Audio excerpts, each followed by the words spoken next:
Lindsay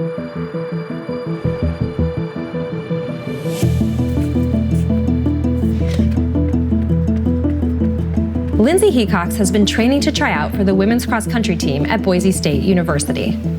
It would be her first opportunity to compete on the women's team since she started transitioning and completing the year of hormone therapy required by the NCAA for transgender athletes. I've been running track since freshman year of high school. But she might never get that chance. In March, Idaho passed HB 500, the Fairness in Women's Sports Act, which requires women athletes to compete on the team that matches their assigned sex at birth, effectively banning transgender women and girls from women's student athletics. It also allows anyone to challenge an athlete's sex, forcing those in question to prove they're cisgender. Athletes would need to supply a medical note or undergo a physical examination to, quote, verify a student's biological sex. 17 states have introduced similar legislation, but Idaho is the first in the country to make it law, pushing the measure through just before the legislative session adjourned early due to COVID-19. Hecox partnered with the ACLU to file a federal lawsuit against the state, arguing the law is unconstitutional and violates Title IX's protections against sex discrimination in education. In July, they went to court to push for an injunction so she and other transgender athletes can still try out while the case moves forward. It was just kind of shocking that this was my state. The state of Idaho is actually doing this. I guess you just never think it'll happen until it does. I needed to put myself into the middle of this and not just let it pass by. But for State Representative Barbara Ehart, who first introduced the bill, the issue was about protecting the rights that women before her fought to secure. And to force biological girls and women to compete against biological boys and men will only leave us spectators in our own sport. She had the opportunity to play and coach Division I basketball, thanks to Title IX. She says allowing trans women to play takes away opportunities from cis women. Because these biological boys and men have started on the male side and then decided through their identification that they wanted to be female, they literally are being given 2 opportunities to compete. Are you suggesting that they chose to come out as transgender and change what team they competed on to have athletic success? Absolutely not. What I am suggesting, though, is that so often we're hearing the false narrative that all they want to do is play and that they would feel awkward or odd having to participate on the men's side. But that's simply not true. They began on the men's side or on the boys' side, and so they will not feel awkward or odd. Do you not accept the designation transgender women?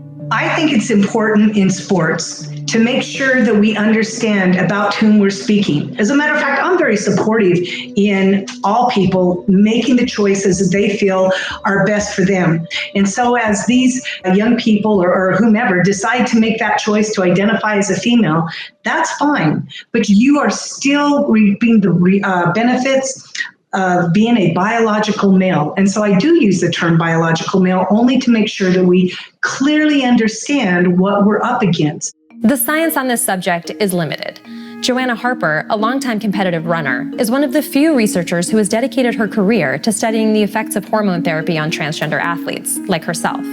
Is there any validity to the concerns that people have expressed about transgender women having a greater physical advantage on the field? There are advantages that they would have. Longer legs, bigger chest capacity, those sorts of things are all advantages, but disadvantages too, and particularly with running. And so while trans women have advantages, there's no evidence that trans women have overwhelming advantages.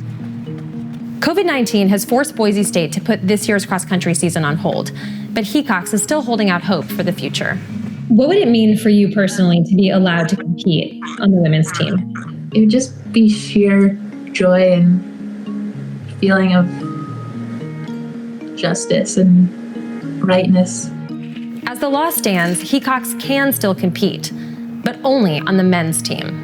I would not only be outclassed, but I'd be humiliated if I was competing against cis men. I don't look like a man. I don't have the competition levels or just the testosterone levels to compete with cis men, and so why would you force us to be in the disadvantaged group?